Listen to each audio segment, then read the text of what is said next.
warahmatullahi wabarakatuh. Selamat datang kembali di pelajaran Bahasa Indonesia kelas 8. Untuk materi kita pada kali ini, kita masih akan belajar tentang teks berita. Namun, lebih khususnya kita akan mempelajari struktur dan kaidah kebahasaan teks berita. Kompetensi dasar pada pembelajaran ini yaitu 3.2. Menelaah struktur dan kaidah kebahasaan teks berita yang didengar dan dibaca. Lalu, tujuan pembelajaran ini yaitu setelah mempelajari materi, peserta didik diharapkan mampu menganalisis struktur teks berita yang digunakan dalam menulis bagian-bagian teks berita dan menganalisis kaidah kebahasaan yang digunakan dalam menulis bagian-bagian teks berita. Mari kita awali dengan membahas struktur teks berita. Pada sebuah teks berita memuat informasi penting dan memuat informasi tidak penting.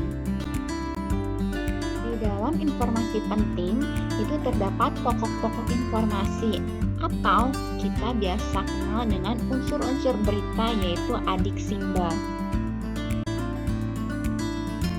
Mari kita masuk ke materi struktur teks berita. Struktur teks berita susunan yang paling atas kita kenal dengan istilah kepala berita atau lead.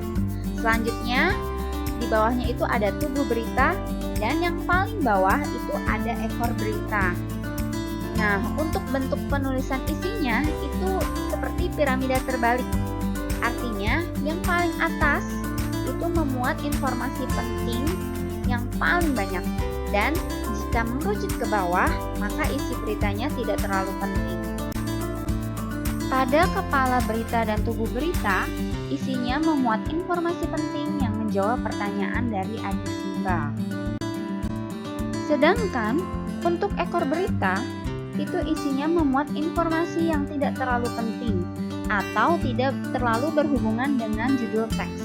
Misal, ada berita tentang letusan Gunung Merapi. Nah, untuk di kepala dan tubuh berita itu isinya kejadian tentang letusannya. Sedangkan untuk ekor berita hanya sejarahnya, misalnya seperti itu. Lebih khususnya pada kepala berita kan tadi isinya itu memuat informasi penting, yaitu menjawab unsur-unsur berita. Nah, kalau di kepala berita, unsur-unsur beritanya bisa menjawab apa, di mana, kapan, maupun siapa. Dan dalam susunan penulisannya itu lebih variatif.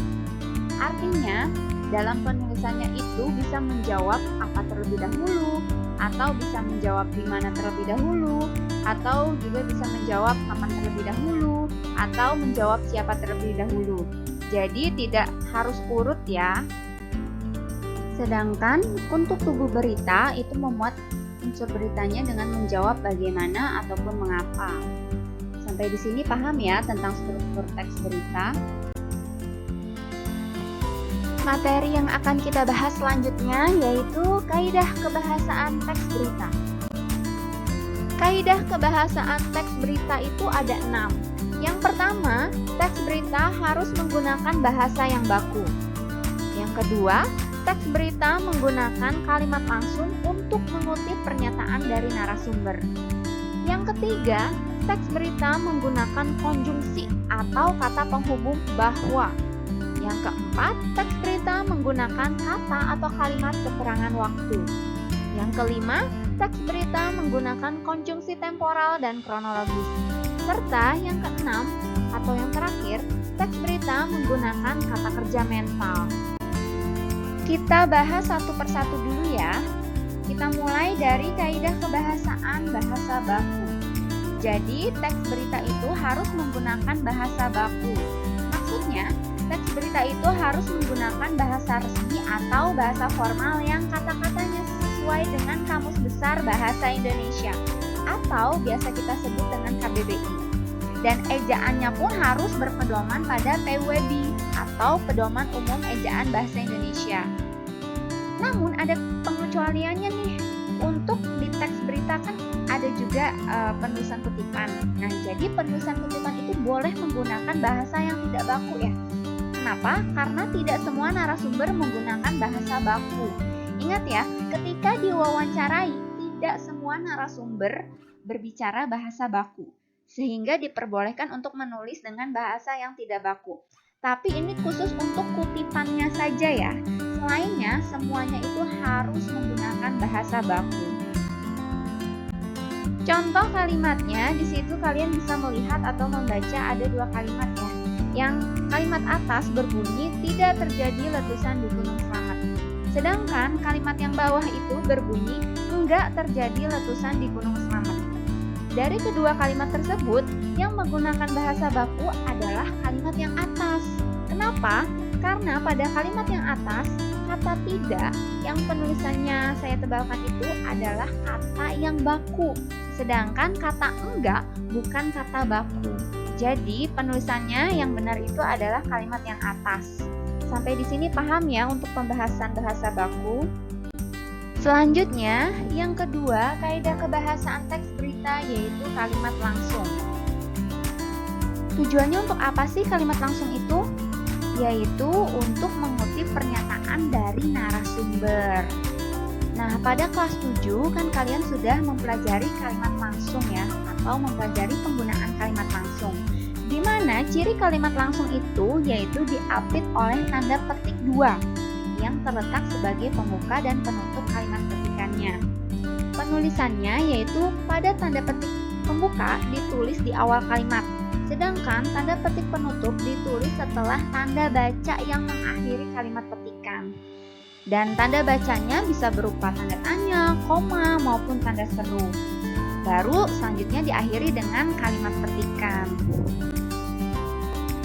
Contoh kalimatnya, kalian bisa baca di situ ada tulisan yang berwarna ungu. Di situ ada kalimat yang berbunyi, masyarakat, wisatawan, dan pendaki tidak diperbolehkan mendaki dan beraktivitas dalam radius 2 km dari kawah Gunung Slamet. Tutur Ketua Tim Tanggap Darurat Gunung Slamet Ari. Nah, kalimat petikannya bisa kalian lihat yang saya garis bawahi warna hitam, yaitu yang berbunyi, masyarakat, wisatawan, dan pendaki tidak diperbolehkan mendaki dan beraktivitas dalam radius 2 km dari kawah Gunung Slamet. Itu merupakan kalimat petikan ya. Sedangkan yang saya garis bawahi warna kuning itu merupakan kalimat pengiring, yaitu yang berbunyi, tutur Ketua Tim Tanggap Darurat Gunung Slamet Ari. Nah, sampai di sini paham ya tentang kalimat langsung? Selanjutnya, kaidah kebahasaan yang ketiga yaitu menggunakan konjungsi bahwa. Konjungsi itu nama lainnya yaitu kata penghubung. Yang namanya kata penghubung berarti fungsinya untuk menghubungkan kalimat yang satu dengan kalimat yang lain. Nah, di teks berita, konjungsi bahwa itu sangat diperlukan. Kenapa? Karena untuk menjelaskan kata yang diikutinya nanti.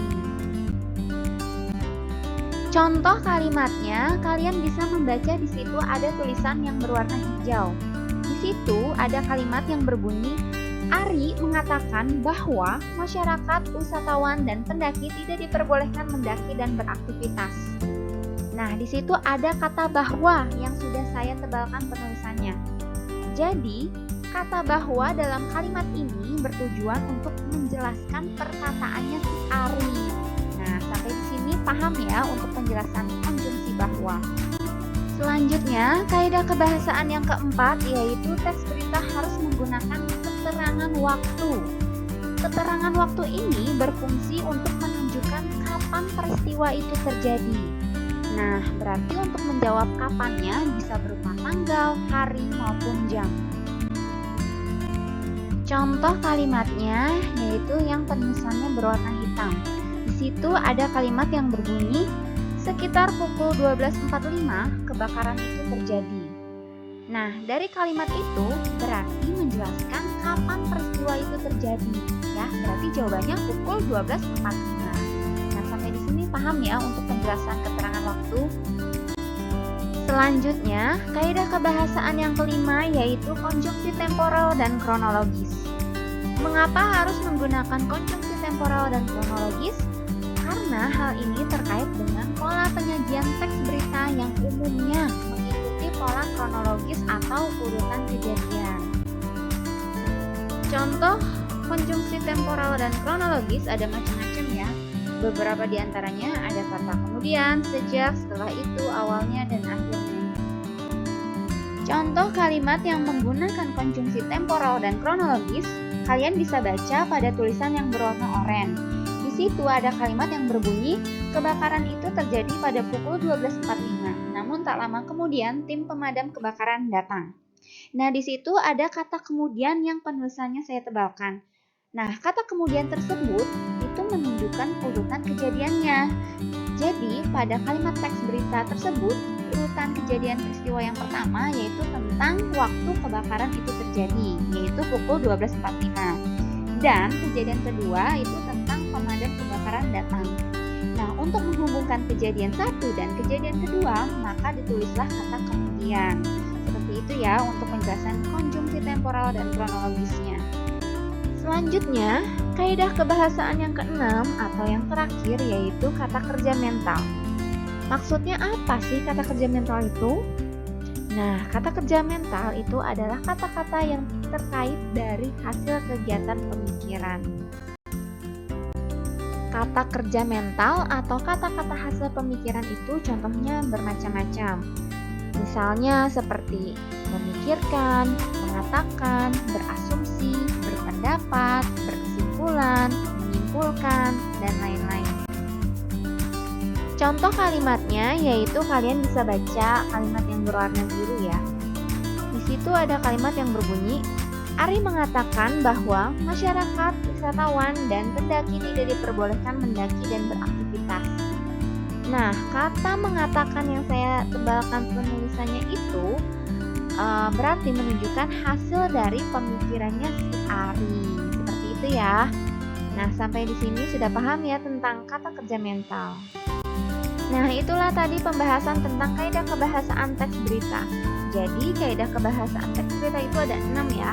1. Bahasa baku, 2. Kalimat langsung, 3. Konjungsi bahwa, 4. Keterangan waktu, 5. Konjungsi temporal dan kronologis, serta 6. Kata kerja mental.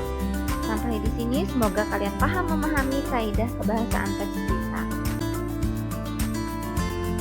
Yuk kita sama-sama berlatih menganalisis struktur teks berita. Jadi langkah awal sebelum menganalisis, kalian harus membaca teks beritanya terlebih dahulu. Jadi kita sama-sama baca teks beritanya ya. Di situ ada teks berita yang berjudul Perjuangan Denada Demi Pengobatan Anak. Saldo tersisa Rp200.000. Penyanyi Denada mengaku sempat mengalami fase tidak punya uang saat mendampingi pengobatan anaknya Aisyah di Singapura.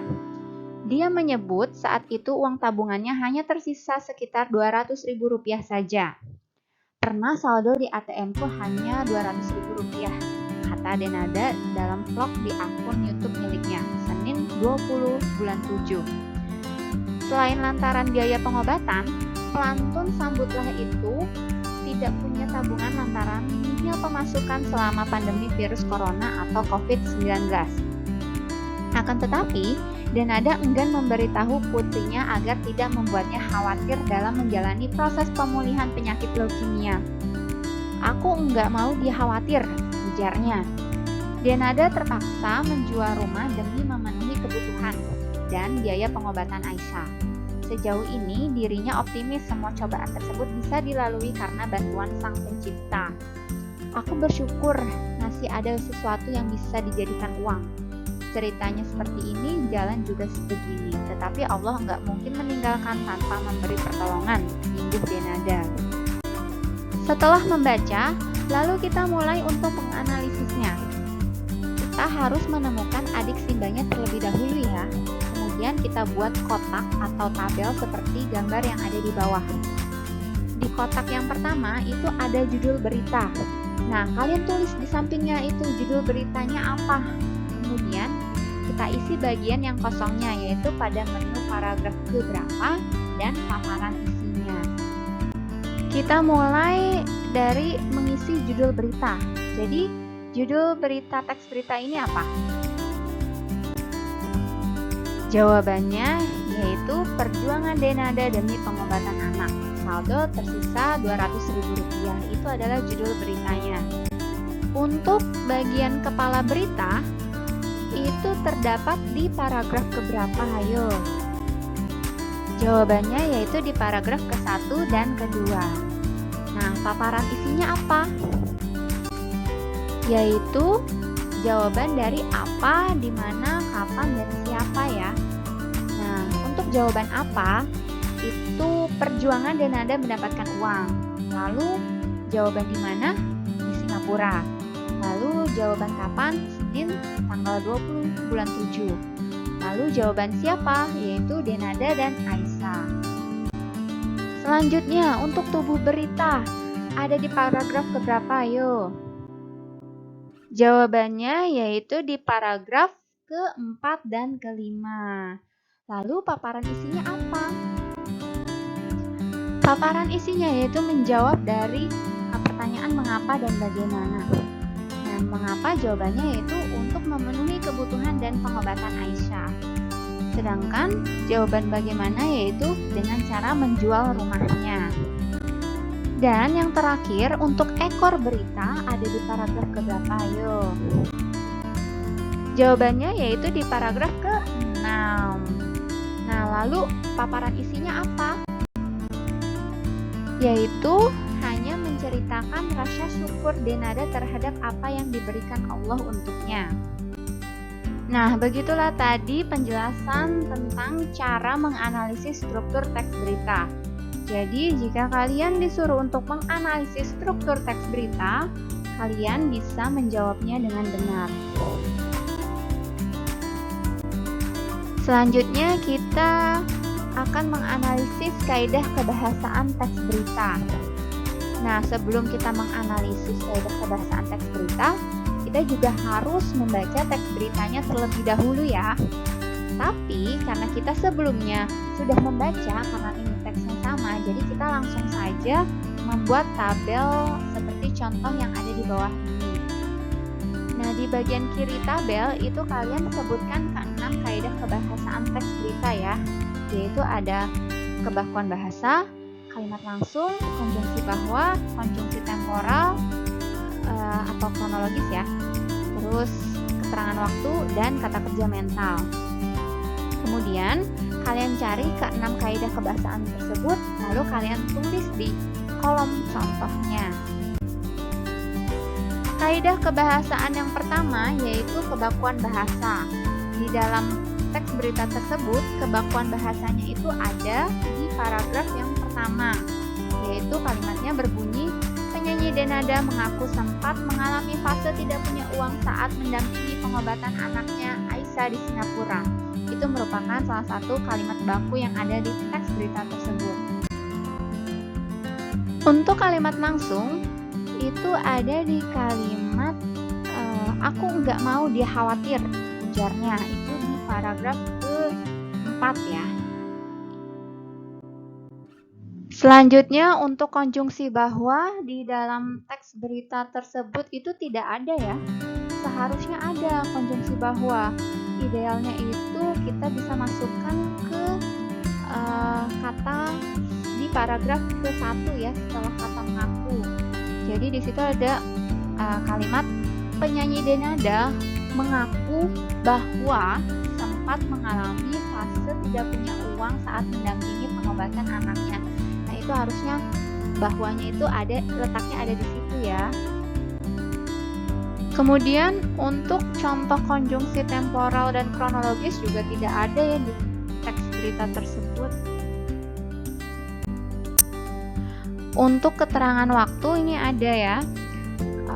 Contoh kalimatnya yaitu Senin tanggal 20 bulan 7. Itu masuk ke keterangan waktu. Dan untuk kata kerja mental, contohnya yang ada di berita itu ada kata mengaku dan menyebut yang terdapat di paragraf ke-1, di mana kata tersebut itu merupakan hasil dari kegiatan pemikirannya Denada. Nah, begitulah tadi penjelasan bagaimana cara menganalisis kaidah kebahasaan teks berita.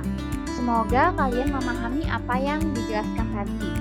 Dan jika disuruh untuk menganalisis kaidah kebahasaan teks berita, kalian bisa menjawabnya. Begitulah tadi pembahasan tentang struktur dan kaidah kebahasaan teks berita. Semoga kalian paham ya tentang materi ini. Terima kasih atas perhatiannya. Wassalamualaikum warahmatullahi wabarakatuh.